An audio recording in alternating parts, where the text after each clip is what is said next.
അപ്പോൾ എല്ലാ കുട്ടികൾക്കും ഷാഡോ ബ്രോഡ്കാസ്റ്റിംഗിൻ്റെ ഫ്രീ കെമിസ്ട്രി ക്ലാസ്സിലേക്ക് സ്വാഗതം. കഴിഞ്ഞ ക്ലാസ്സിൽ നമ്മൾ പറഞ്ഞു നിർത്തിയത് മോളിക്കുലർ ഫോർമുല, എംപിറിക്കൽ ഫോർമുല വരെയൊക്കെ ആയിരുന്നു. അപ്പോൾ ഇത് തമ്മിലുള്ള റിലേഷൻ എന്താണെന്ന് നമ്മൾ പറയുന്നത്. അതായത് മോളിക്കുലർ ഫോർമുല എന്ന് പറഞ്ഞാൽ, അതായത് MF എന്ന് പറഞ്ഞാൽ ഈ പറഞ്ഞേക്കുന്ന N നമ്മൾ പറഞ്ഞാൽ ഒരു നമ്പർ കൊണ്ട് മൾട്ടിപ്ലൈ ചെയ്ത് കഴിഞ്ഞാൽ നമുക്ക് പെട്ടെന്ന് മോളിക്കുലർ ഫോർമുല കിട്ടുമെന്ന് പറഞ്ഞു. എംപിറിക്കൽ ഫോർമുലയെ ഒരു നമ്പർ കൊണ്ട് മൾട്ടിപ്ലൈ ചെയ്ത് കഴിഞ്ഞാൽ എന്ത് കിട്ടും?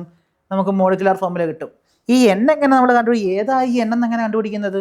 അതിനാണ് molecular mass by empirical formula mass എന്ന് പറഞ്ഞത്. എംപിറിക്കൽ ഫോർമുല മാസ് എന്ന് പറഞ്ഞാൽ ഇപ്പം നമ്മൾ അപ്പുറത്ത് പറഞ്ഞായിരുന്നു, എന്താണ്? ബെൻസീനെ നമ്മൾ CH എന്ന് മാത്രമേ എടുത്തുള്ളൂ എന്ന് പറഞ്ഞായിരുന്നു അല്ലേ? അങ്ങനെ CH എന്ന് മാത്രമേ എടുത്തുള്ളൂ എന്ന് പറഞ്ഞാൽ അതാണ് അതിൻ്റെ എംപിറിക്കൽ ഫോർമുല മാസ്. എന്നിട്ട് അതിൻ്റെ മാസ് കണ്ടുപിടിക്കാം. അപ്പോൾ ഇവിടെ ബെൻസീൻ്റെ കാര്യമാണ് നമ്മൾ കാണുന്നത്. ബെൻസീൻ നമുക്കറിയാം C6H6 ആണെന്നറിയാം. ഇതിൻ്റെ എംപിറിക്കൽ ഫോർമുല നമ്മൾ എങ്ങനെ കാണുന്നത്? എംപിറിക്കൽ ഫോർമുല എന്ന് പറഞ്ഞാൽ ഇതിനെ ഇങ്ങനെ എഴുതി, എന്ത്? CH എന്ന് മാത്രം നമുക്ക് എഴുതി. ഈ CH എന്ന് മാത്രം എഴുതിയാണ് എംപിറിക്കൽ ഫോർമുല. ഇനി ഇതിൻ്റെ എംപിറിക്കൽ ഫോർമുല മാസ് എന്ന് പറയുന്നത്, ഇതിൻ്റെ മാസ് എന്ന് പറഞ്ഞാൽ എങ്ങനെയാണ്? CH എന്നുള്ളതിൻ്റെ മാത്രം മാസ് എടുക്കുക. കാർബണിൻ്റെ 12 ആണ്, ഹൈഡ്രജൻ്റെ എന്താണ്? 1 ആണ്, അതായത് 13 വരും നമുക്ക്. ഇതാണ് അതിൻ്റെ എംപിറിക്കൽ ഫോർമുല മാസ്. ഇനി ഈ തന്നേക്കുന്ന എംപിറിക്കൽ ഫോർമുലയാണ് നമുക്ക് തന്നേക്കുന്നത്. അതിൻ്റെ എംപിറിക്കൽ ഫോർമുല മാസ് നമ്മൾ കണ്ടുപിടിച്ചു. ഇനി ഇതേ മോളിക്കുലാർ മാസിനെ വെച്ച് ഇത് ഡിവൈഡ് ചെയ്യുക. മോളിക്കുലാർ മാസ് എത്ര? ഈ ടോട്ടൽ മോളിക്കുലാർ മാസ് എത്ര ആണോ ആ മോളിക്കുലാർ മാസ് ബൈ ഈ തന്നേക്കുന്ന എംപിറിക്കൽ ഫോർമുല മാസ് ഡിവൈഡ് ചെയ്യുക. അങ്ങനെ നമുക്ക് കിട്ടും എന്ത്? ഈ N എന്നുള്ളത് കിട്ടും. അതായത് നമുക്ക് ഇതെല്ലാം കാൽക്കുലേഷൻ ടൈമിൽ നമ്മൾ ചെയ്യുന്നതാണ്. മോളിക്കുലാർ ഫോർമുല കാണുക എന്ന് പറഞ്ഞു കഴിഞ്ഞാൽ N ഇൻറ്റു എംപിറിക്കൽ ഫോർമുല ചെയ്യുക. സിമ്പിളാണ്. അടുത്തതാണ് സ്റ്റോഷിയോമെട്രി. സ്റ്റോഷിയോമെട്രി എന്ന് പറഞ്ഞാൽ എന്താണ്? ഇതാണ് എന്തുമാത്രം റിയാക്റ്റൻസ്, എന്തുമാത്രം പ്രോഡക്ട്സ് നമ്മൾ യൂസ് ചെയ്തു എന്നുള്ള ഒരു കെമിക്കൽ റിയാക്ഷനിൽ നമ്മൾ ഉപയോഗിക്കുന്നു എന്നുള്ളതിൻ്റെ കണക്ക്. അതാണ് സ്റ്റോഷിയോമെട്രി. നോക്കിക്കേ, ഇവിടെ നോക്കിയാൽ നമുക്കറിയാം ഈ റിയാക്ഷനിൽ CH4 എന്തുമായിട്ടാണ് റിയാക്ട് ചെയ്യുന്നത്? ഓക്സിജനുമായിട്ട് റിയാക്ട് ചെയ്തിട്ട് നമുക്ക് എന്ത് കിട്ടുന്നത്? ഈ CH4 റിയാക്ട് ചെയ്തിട്ട് നമുക്ക് കാർബൺ ഡൈ ഓക്സൈഡും വാട്ടറുമാണ് നമുക്ക് പ്രോഡക്റ്റ്സ് ആയിട്ട് വരുന്നത്. ഇവിടെ 1 മോള് മീഥെയിനാണ് റിയാക്ട് ചെയ്യുന്നത്. എന്തുമായിട്ടാണ് റിയാക്ട് ചെയ്യുന്നത്? 2 മോള് ഓക്സിജനുമായിട്ട് റിയാക്ട് ചെയ്യുന്നു. 1 മോള് മീഥെയിൻ 2 മോള് ഓക്സിജനുമായിട്ട് റിയാക്ട് ചെയ്തിട്ട് നമുക്ക് എന്താ വരുന്നത്? നമുക്ക് കാർബൺ ഡൈ ഓക്സൈഡ് 1 മോള് തന്നെ കാർബൺ ഡൈ ഓക്സൈഡ് നമുക്ക് കിട്ടുന്നത്. എന്നിട്ട് 2 മോള് ഹൈഡ്രജന് നമുക്ക് കിട്ടും. ഹൈഡ്രജൻ അല്ല, വാട്ടർ നമുക്ക് കിട്ടുന്നു. നോക്കിക്കേ, ഇവിടെ നമുക്ക് 1:2 ആണ് ഇവിടുത്തെ റേഷ്യോ. ഇവിടെ വരുമ്പോഴോ ഇവിടെ 1:2 റേഷ്യോ തന്നെ വരുന്നത്. ആ ഒരു അളവ് അതാണ് നമ്മൾ ഇത് കണ്ടുപിടിക്കുന്നതിനെയാണ് നമ്മൾ സ്റ്റോഷിയോമെട്രി എന്ന് പറയുന്നത്. സ്റ്റോഷിയോമെട്രി കാൽക്കുലേഷൻ എന്നൊക്കെ നമുക്ക് പറയുന്നത്. ഇത്രയും ക്ലിയർ ആയിട്ട് ഒരു ഡെഫിനേഷനും കൂടെ ഉണ്ട്, ഒന്നല്ല 2 ഡെഫിനേഷനും കൂടെ ഉണ്ട്. അതായത് ഇപ്പം നമ്മൾ പറയുന്നത് 16 gram CH4 react with 64 gram of O2. അതായത് നമ്മളിപ്പോൾ അപ്പുറത്ത് എഴുതിയിരുന്നു, അതായത് ഈ റിയാക്ഷൻ തന്നെ CH4 എന്തുമായിട്ട് റിയാക്ട് ചെയ്യുന്നത്? ഓക്സിജനുമായിട്ട് റിയാക്ട് ചെയ്യുവാണ്. ഓക്സിജനുമായിട്ട് റിയാക്ട് ചെയ്ത് കഴിഞ്ഞാൽ നമുക്ക് എന്താ കിട്ടുന്നത്? കാർബൺ ഡൈ ഓക്സൈഡും കിട്ടുന്നുണ്ട്, വാട്ടറും കിട്ടുന്നുണ്ട്. അപ്പോൾ ഇവിടെ നോക്കിക്കേ, ഇവിടെ അവർ 16 ഗ്രാമാണ് തന്നേക്കുന്നത്. 16 ഗ്രാം എന്തുവാ? CH4ൻ്റെ ഒറിജിനൽ 1 മോൾ എന്ന് പറഞ്ഞാൽ എപ്പോഴും എത്ര? 16 ഗ്രാം ആയിരിക്കും. കാർബണിൻ്റെത് 12ഉം ഹൈഡ്രജൻ 4 ആകുമ്പോൾ 12 4 16 ഗ്രാം. ഇനി അതിൻ്റെ കൂടെ തന്നെ 64 ഗ്രാം ഓക്സിജൻ നമുക്ക് 32 ആണെന്ന് അറിയാമല്ലോ. 64 വരിക എന്ന് പറഞ്ഞാൽ 2 × 32 ഗ്രാം. അതെത്ര വന്നു? O2 ആണ് ഇവിടുത്തെ വന്നത്. ഇനി 44 ഗ്രാം കാർബൺ ഡൈ ഓക്സൈഡ് എന്ന് പറഞ്ഞാൽ 44 ഗ്രാം എന്ന് പറഞ്ഞാൽ 1 മോളാണ്. 44 ഗ്രാം പ്ലസ് വാട്ടർ 36 ഗ്രാം എന്ന്. വാട്ടർ നമുക്കറിയാം 18 ആണെന്നറിയാം. 18 × 2 ആണ് എന്ത്? ഈ 36 ഗ്രാം അയക്കുന്നത്. അപ്പോൾ ഇതിനകത്ത് സിമ്പിളായിട്ട് ആ റേഷ്യോ എന്താണെന്ന് നമ്മൾ പറയുകയാണ്. സ്റ്റോഷിയോമെട്രി എന്ന് പറഞ്ഞാൽ എന്തുമാത്രമാണ് നമ്മൾ ഉപയോഗിക്കുന്ന മാസ് എന്തുമാത്രമാണ് കണ്ടുപിടിക്കുന്നതിനെയാണ് നമ്മൾ പറഞ്ഞത്. അത് തന്നെ വോളിയത്തിൻ്റെ കണക്കി പറഞ്ഞേക്കുന്നത് 22.4 എന്ന് പറഞ്ഞു കഴിഞ്ഞാൽ 1 മോള്. ഇപ്പുറത്ത് വന്നു കഴിഞ്ഞാൽ 44.8 എന്ന് പറഞ്ഞു കഴിഞ്ഞാൽ 2 മോള്. അത് തന്നെ ഇപ്പുറത്ത് നോക്കിക്കേ, ഇവിടെ 22.4 ലിറ്റർ കാർബൺ ഡൈ ഓക്സൈഡ്, ഇവിടെ 44.8 ലിറ്റർ വാട്ടർ. എല്ലാം എന്താ? ആ മോളിൻ്റെ കണക്കി പറയുവാണെങ്കിൽ 1:2 എന്നുള്ള റേഷ്യോയിൽ. ഇനി റിയാക്ഷൻ ഇൻ സൊല്യൂഷൻസ് എന്തൊക്കെയാണെന്ന് പറയാം. നമ്മളിപ്പോൾ അപ്പുറത്ത് മാസ് പെർസെൻറ്റേജ് പറഞ്ഞ സാധനം തന്നെ വീണ്ടും ഒന്നുകൂടെ നമ്മൾ പറഞ്ഞേക്കാണ്. മാസ് പെർസെൻറ്റേജ് എങ്ങനെയാണ് കാണുന്നത്? മാസ് പെർസെൻറ്റേജ് കാണുക എന്ന് വെച്ചാൽ ഇതിനകത്ത് നമുക്കൊരു സൊല്യൂഷൻ എടുത്തു കഴിഞ്ഞാൽ, ഏതെങ്കിലും ഒരു സൊല്യൂഷൻ നമ്മൾ എടുത്തു കഴിഞ്ഞാൽ ആ സൊല്യൂഷൻ, ഇപ്പം ഞാൻ എടുക്കുന്നത് സാൾട്ട് സൊല്യൂഷനാണ് എടുക്കുന്നത്. അതായത് സോൾവെൻ്റ് ആയിട്ട് ഞാൻ വാട്ടറും, സോൾവെൻ്റ് എൻ്റെ എന്താ? വാട്ടറാണ്, അല്ലെങ്കിൽ H2O ആണ്. ഈ H2O ആണ് ഞാൻ സോൾവെൻ്റ് ആയിട്ട് എടുക്കുന്നത്. സൊല്യൂഷൻ ഉണ്ടാവണമെങ്കിൽ സോൾവെൻറ്റ് പ്ലസ് സൊല്യൂട്ട് വേണ്ടേ? ഏതൊരു സൊല്യൂഷൻ ഉണ്ടാവണമെങ്കിലും സോൾവെൻറ്റും ഉണ്ടാവണം, സൊല്യൂട്ടും ഉണ്ടാവണം. അപ്പോൾ ഇവിടെ ഞാൻ എ പാർട്ട് എന്തെടുത്ത്, സോൾവെൻ്റ് എന്ന് പറഞ്ഞാൽ എ ആണ് സോൾവെൻറ്റ്. നമുക്ക് ഒരു സൊല്യൂഷനിൽ തന്നെ രണ്ട് കമ്പോണൻസ്, രണ്ടോ അതിലധികം കമ്പോണൻസ് ഉള്ള സൊല്യൂഷൻസ് ഉണ്ട്. രണ്ട് കമ്പോണൻസ് മാത്രമാണ് അതിന് ബൈനറി സൊല്യൂഷൻ എന്ന് പറയും. ഇനി അതല്ല രണ്ടിൽ കൂടുതലാണ് അതിനെ നമ്മളത് കോംപ്ലക്സ് സൊല്യൂഷൻ എന്ന് പറയും. നമുക്ക് പഠിക്കാനുള്ളത് ബൈനറി സൊല്യൂഷൻസിനെ പറ്റിയിട്ടാണ്. അപ്പോൾ ആ ബൈനറി സൊല്യൂഷൻസിൽ ഞാനിവിടെ എടുക്കുന്ന ഏതെങ്കിലും ഇപ്പോൾ ഒരു സൊല്യൂഷൻ, അതിലെ സൊല്യൂട്ടിൻ്റെ mass by total mass of solution into 100 ചെയ്യുന്നതാണ് എന്ത്, മാസ് പെർസെൻറ്റേജ്. സിമ്പിൾ അല്ലേ? മാസ് ഓഫ് സൊല്യൂട്ട്, അതിനകത്ത് സൊല്യൂട്ട് എത്ര ആണെന്ന് എടുക്കുക, ആ സൊല്യൂട്ടിൻ്റെ മാസ് എത്ര ആണെന്ന് എടുക്കുക, അതേ ബൈ ടോട്ടൽ സൊല്യൂഷൻ്റെ മാസ് എത്ര ആണെന്ന് എടുക്കുക, ഇൻറ്റു 100 ചെയ്യുക. പെർസെൻറ്റേജ് കാണാനല്ലേ, ഇൻറ്റു 100 ചെയ്യുക. അതാണ് മാസ് പെർസെൻറ്റേജ്. ഇനി മോൾ ഫ്രാക്ഷൻ. ഈ മോൾ ഫ്രാക്ഷൻ എന്ന് പറഞ്ഞാൽ ശ്രദ്ധയോടെ നമ്മൾ കേൾക്കേണ്ട കാര്യമാണ്. ഈ മോൾ ഫ്രാക്ഷൻ നമ്മൾ കാണുന്നത് എങ്ങനെയാണ്? എപ്പോഴും മോൾ ഫ്രാക്ഷൻ നമ്മൾ കാണുന്നത്, മോൾ ഫ്രാക്ഷൻ നമ്മൾ ഇങ്ങനെയൊക്കെയാണ് ഡിനോട്ട് ചെയ്യുന്നത്. മോൾ ഫ്രാക്ഷൻ എന്ന് പറഞ്ഞു കഴിഞ്ഞാൽ ഇപ്പം നമുക്ക് രണ്ട് കമ്പോണൻ്റ് ആണ് നമ്മൾ എടുക്കുന്നത്, സോൾവെൻറ്റും സൊല്യൂട്ടും ഉണ്ടെന്ന് പറഞ്ഞാൽ രണ്ട് കമ്പോണൻറ്റിനെ ഒരെണ്ണത്തിന് ഞാൻ എ എന്ന് വിളിച്ച്. അപ്പം ഞാൻ ഇതിൻ്റെ എയുടെ ഇതാണ് നമ്മൾ കണ്ടുപിടിക്കേണ്ടത്. എങ്ങനെ കണ്ടുപിടിക്കുന്നത്?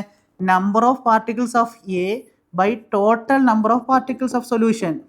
അതായത് എയുടെ കാണുവാണെങ്കിൽ എയുടെയും ബിയുടെയും കൂടെ ടോട്ടലി എത്ര ആണോ അങ്ങനെ വെച്ച് കാണുക. അപ്പം ഇതാണ് സൈ.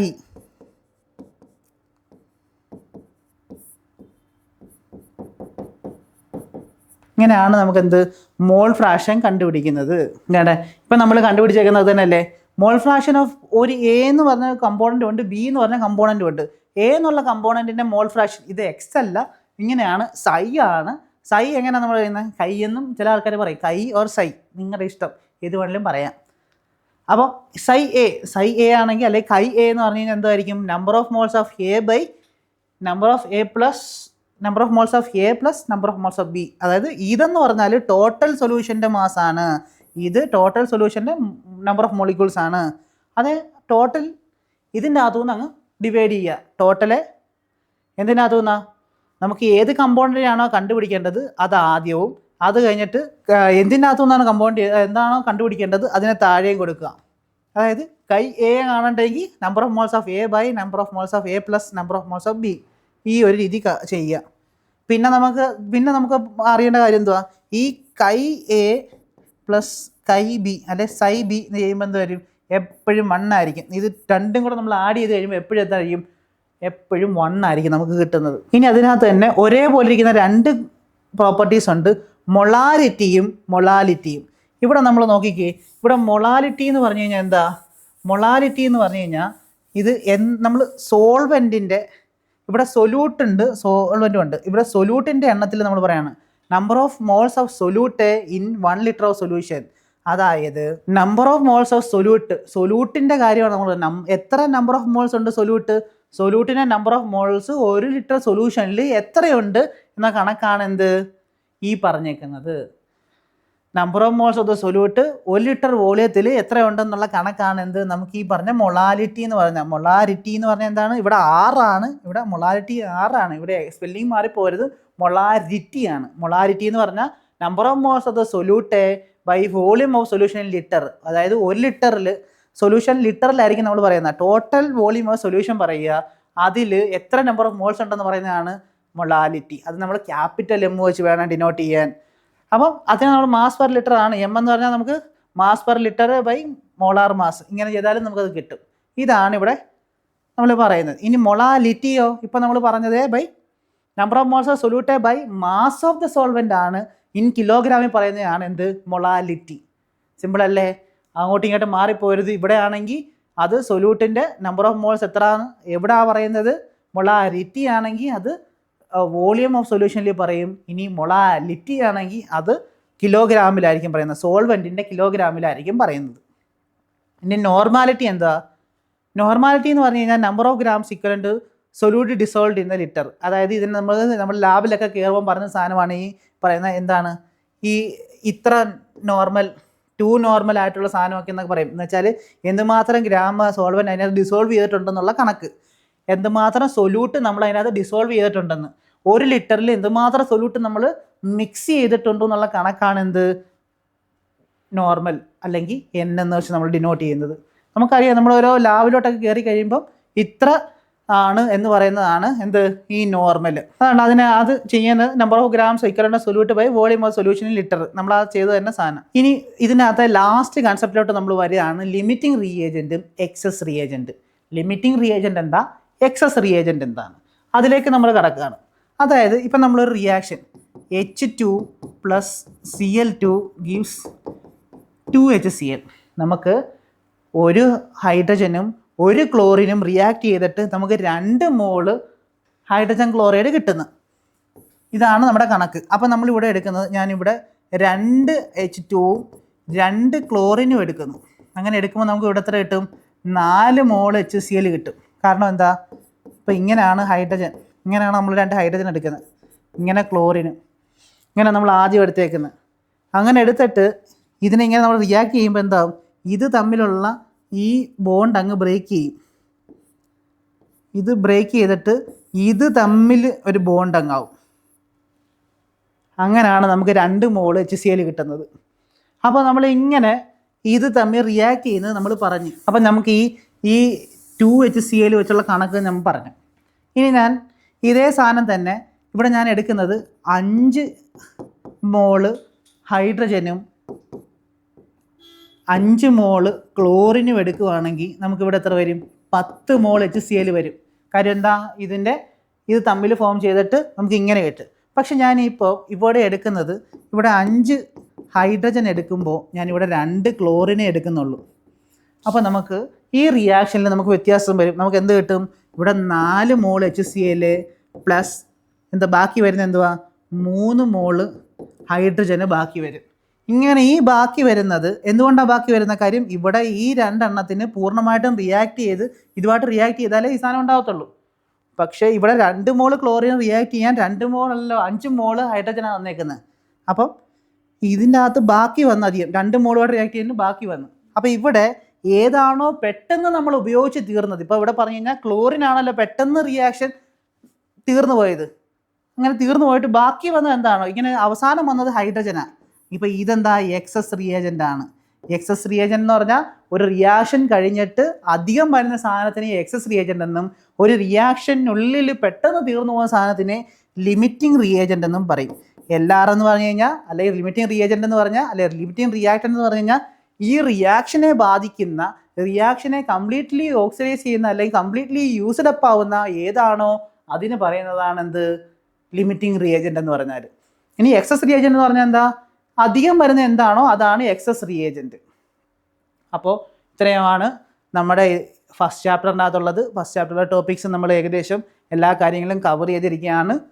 ഇതിൽ ഏറ്റവും ഇമ്പോർട്ടൻ്റ് ആയിട്ടുള്ള കുറച്ച് കാര്യങ്ങളുണ്ട്. അതിലൊന്നാണ് ഈ പറഞ്ഞേക്കുന്ന ലിമിറ്റിംഗ് റിയേജൻറ്റ്. നമുക്ക് ഈ ലിമിറ്റിംഗ് റിയേജൻറ്റിൻ്റെ കണക്കുകളും കാര്യങ്ങളൊക്കെ നമ്മൾ ചെയ്യുമ്പോൾ ഡീപ്പായിട്ട് ചെയ്യേണ്ടതുണ്ട്.